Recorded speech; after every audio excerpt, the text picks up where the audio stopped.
Oops. There we go. 5, 4, 3, 2, 1. I'm John Miglash for the Wisconsin DMA and the International Society for Strategic Marketing.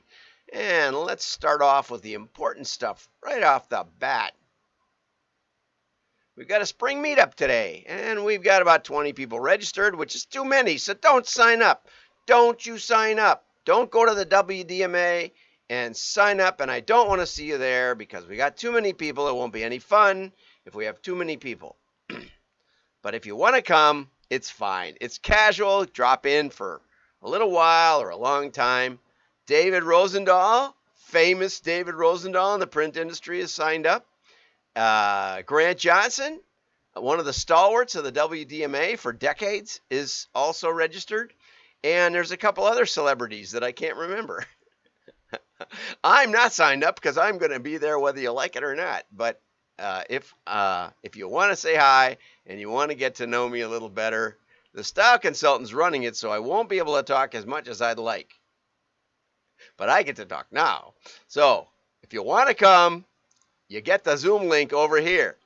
WDMA, look in the upper right, and you'll see the little events, upcoming events. And that's where the Zoom link is hiding. And if you register, we'll also email you it earlier than right before the show because we're working on that because so many people say, I can't find the link anymore.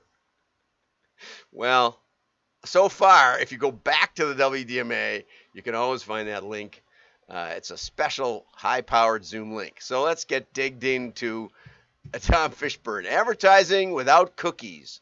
The cookies are going away. What do we do? Track consumers with spyware.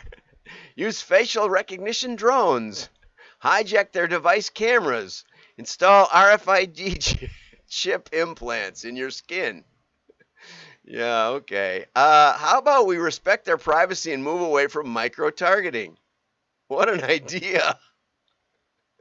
I'm still not convinced micro-targeting works. I've tried macro-targeting and I couldn't get it to work. Because when you take into account the enormous amount of effort it is to say, buy now in 7 different ways or 20 different ways or 5 times 5 times 5, 125 different ways every month, you run out of ideas. It uses up your best ideas on the fewest number of people. Wouldn't it be better to offer one good thing to the rest of the world? And then the boss says, Alan, let's be realistic. You can't move away from micro-targeting. Yeah, want to bet? Want to test it? I've tested it on like 90%, 99% of the articles I read. Okay, so some of the digital ad industry is working on alternative techniques to track people. A few of these techniques would be even more invasive than cookies, like tying people to email addresses. Yeah, permanent instead of advertising IDs, temporary. Yeah, except that, if you're like me, you use, Bozo the Clown at WDMA.org or something that you made up and don't ever check, like the rest of us, right? Gartner analyst Andrew Frank says, so far, a solution that serves both consumer privacy interests as well as the economic interest of publishers and brands has been elusive. Yes, I know. Last month, David Temkin at Google said, Google's not just removing the third-party cookies. We're going to sock everybody. We're going to remove everything we can, and we're just going to put people into interest-based cohorts. Now, the problem with that is, as I've explained in the past, when I'd been on Amazon a while, and bought a bunch of stuff, they sent me a survey and they said, how would you like to, in order to improve our tracking, how would you like to be described? And so I thought, well, what have I bought? I bought hunting books. I bought Christian books. Okay, so let's look for that. I get in there. There's no hunting option. There's only outdoor. Or maybe it was environmentalist. And so I thought, okay, well, let's try Christian. There was no Christian. There was no religious. There was spiritual. Well, you can imagine the books I got recommended to me after that. Let's just say they weren't exactly lining up with my interests. And that's the trouble, is that the interest categories that you pick may not be in line with what you're trying to sell, right? So I did a little work for Oriental Trading, and when we looked at their inventory master, it had the type of material the item was made out of. In other words, it's rather than like they so little knickknacks and stuff. So rather than like Easter bunnies, they would have glass, ceramic, and plastic. And so there was no special interest mixed in. It was designed that way because they thought that the purchasing people should specialize by material so they could tell good plastic from bad plastic. And this just shows you how pre-created interest-based lumps don't work so well. There's alternatives like dynamically generated clusters based on hundreds of independent variables. That's what we do. But anyway, those don't always work that well either. 72% of people feel that almost all of what they do online is being tracked. This is by Pew Research Center, by advertisers, technology firms, or other companies. And 81% say that the potential risks they face because of data collection outweigh the benefits. Well, what's the alternative? Not search? He described Google's shift as the start of a course toward more privacy-first web. Yeah, right. That's what they want you to believe. Although at Wired, they said Google's move was privacy theater. And here's why. Because this doesn't mean that Google isn't going to track you. It means that only Google will know what you're up to. And the rest of the world, which was normally shared, the third-party cookies were third-party, not Google necessarily. Now, Google can do whatever they want as long as you stay in their arena or whatever, in their garden. Now, I saw a funny post the other day, and they were told something that they posted was against Google's standards or something they were linking to or something. And they said, I'm not using any Google products. I'm browsing on Chrome. I said, if you're browsing on Chrome, oh, Google, shut up. My phone is asking me what I want. Right, and that's a good example. Google listens to my show. Do you? Let's see. Oh, good. Is there anybody over here? Let's see. I see Kirk. I see people over here. I don't know if I'm live on. Oh, yeah, I am live on Netflix. Or no, what is this? LinkedIn. Okay, LinkedIn's working. If you don't know, we're on LinkedIn, Facebook, and YouTube every day. So you can have some alternatives. I see some people out there, but nobody said hello. And the style consultant says I should just launch off into it as if there were people in the world. But I'm a solipsist. Look it up. Okay, so Google knows your secrets. Okay, here's one on informed delivery. The reason I decided to mention this is because Forbes, it's in Forbes. And I kind of think like, man, that's the big time. So, and this guy is doing new mover franchises.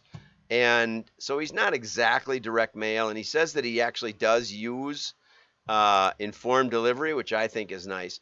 Okay, so it's informed delivery allows people to see their mail before it's delivered to their mailbox. And what's the advantage of that? Well, you could see if there's something important. You could see if there's something that might be shredded by your significant other, for they do. But also, it only shows the exterior, so it could tell you that you could check the days every day that goes by that it's only ad mail and nothing special. So either make the outside of your envelope look important rather than, say, a postcard, or people can just throw out the whole pile without having to look again at it. You know, I personally signed up for it in 2017 and don't look at it at all. So when they say it's an 80% open rate, I'm really shocked. It says it will likely increase the number of people who take the time to read their mail, to read the mail you send them. I think it's very likely it will decrease the number. And every advertiser I've talked to said that doing it or not doing it did not significantly improve the results of the mail. So, and it requires you to do mail before you get into the process. So if you're not if you're not an advocate for mail, I don't think informed delivery is going to tip the scales for you. Okay. Mostly what I've been told is, okay, so they say 20 million households plus, so you take that's out of 100 million households, something like that. Okay, so it's only 20% participation, right? As a mailer, you're not mailing to 100%. It's like when you mail 500,000 pieces of mail, you'll only get to half the zip codes in America. Just saying. And of those, only about 2,000 will respond, even if it's a low-cost item. So your sample set is down to nothing, right? Only a handful of people are going to be participants who also open their mail, and the chances of them responding are so small. And that's what advertisers are telling me. So I wish the USPS would hone in on the benefits of mail rather than trying to act like they are somehow Google. Anyway, we'll just skip it. You can read the whole article at wdma.org. If you subscribe, you can get the show notes every day. This is a great article. I wanted to get to from the Richmond News or something like that. Doug and Polly are like you can write in your business questions, and somebody asks, I sent out 500 pieces of mail and I had 17 people purchase my product. I think those are good results, but I'm not 100% certain. I'm contemplating borrowing money to expand my direct mail operation and mail about 1 million people, which is quite a few. Okay, now, Doug and Polly go on to tell this questioner, it sounds like you have an interesting opportunity there that could be making money. Now, the problem is that, when I talk with Blockbuster Video about their catalog that they wanted to launch, they said, well, I said, well, what do you think the average order will be? Well, we're selling individual VHS tapes or collections. I said, okay, how about $35? Is that a good guess? They said, yeah, okay, $35. I said, and what's the margin on $35? And they said, oh, not that much, 30%. I said, okay, so we got about $10 left of margin, right, after we sell it. So $10, and you're going to send a catalog out. This guy doesn't say, or this person doesn't say how much they're going to spend. Let's say it's 50 cents, okay? And how much is your order processing? Well, we want to use the fulfillment center in Dallas that we use to send stuff to the stores, and we charge them $8 per package. So $8. I said, okay, so you got $10 of margin and you're spending $8 on fulfillment. So you got 2 left to generate an order. At 50 cents a piece, that's only 4 catalogs. That's 25% break even. They said, well, we still think it could work. I said, well, I don't see how. They said, well, we want you to work on it. You're the #1 guy in the country on cataloging. I said, I'm not going to work on it.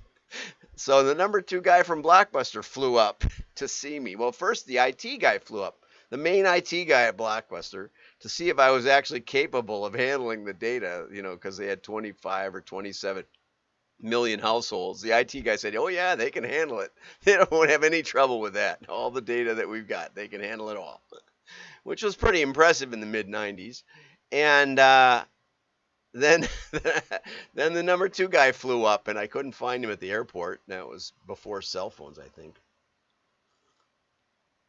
Anyway, the point is, it's not just one number up here. Another point is, so break even. You bet. Does that even get you break even? It might not. If your margins are low, it could easily not. Variable cost per piece. Yeah, how much are you spending on your vehicle? Is it a postcard? Is it 50 cents? Is it $1? The unforgettable mail stuff the post office touts is like $20 per piece. Well, you better have a lot of margin. Fixed cost. What does it cost you overhead wise to create your campaigns? Margin, we already talked about that. How many pieces? That's another really interesting thing. When I'm working on this startup and I'm trying to find deer hunters, and so I said to 3 different list brokers, I want to see basically the scope of the universe, and one found me about 1 million names total. I said I was going to mail 500,000 in the first drop. That's not enough names. It wasn't even that, I don't think. I think it was 150,000 or 200,000. The next one came up with about 500,000, and the third one came up with about 3.5 million, just to start. So that tells me, okay, well, I could do at least 3 or 4 drops without a lot of trouble. Okay, so what's the scope? Are there 1 million names? You know, if you're looking for left-handed chiropractors or one-armed chiropractors or something, you know, you're not going to probably find your 1 million pieces. Just saying. Okay. Oftentimes when you roll out, no matter what, it seems like in practical, you know, yeah, the statistics are one thing, but with a small sample size, it almost always seems like it goes down a lot. And there's some reasons for that, regression to the mean and other things. But Doug and Polly point out you should probably try mailing 10,000 pieces. You know, we used to tell people when you're going to start in direct mail, you should be mailing 250,000, because 5,000 is a good number for statistical validity. If you're expecting 2%, which is not a good guess, but it's a starting point, then you get about 50 orders per list, and that will give you an idea of what's going on. That's where we would start. But for this person, I would say, yeah, 10,000. Go and see what happens to the 10,000. See if it goes down tremendously or goes up a little or whatever happens. Okay. And so anyway, this is a tremendously excellent article about sample size, about break-even numbers. This thing is about the best article in clarity I have read in years. And so thank you, Doug and Polly. I wish there was more on testing, but with those numbers, you know, what can you say about testing? So like and share. Your friends will know you're smart. I'm John Miglash. Have a great day. Go over to WDMA.org, register, and we'll see you in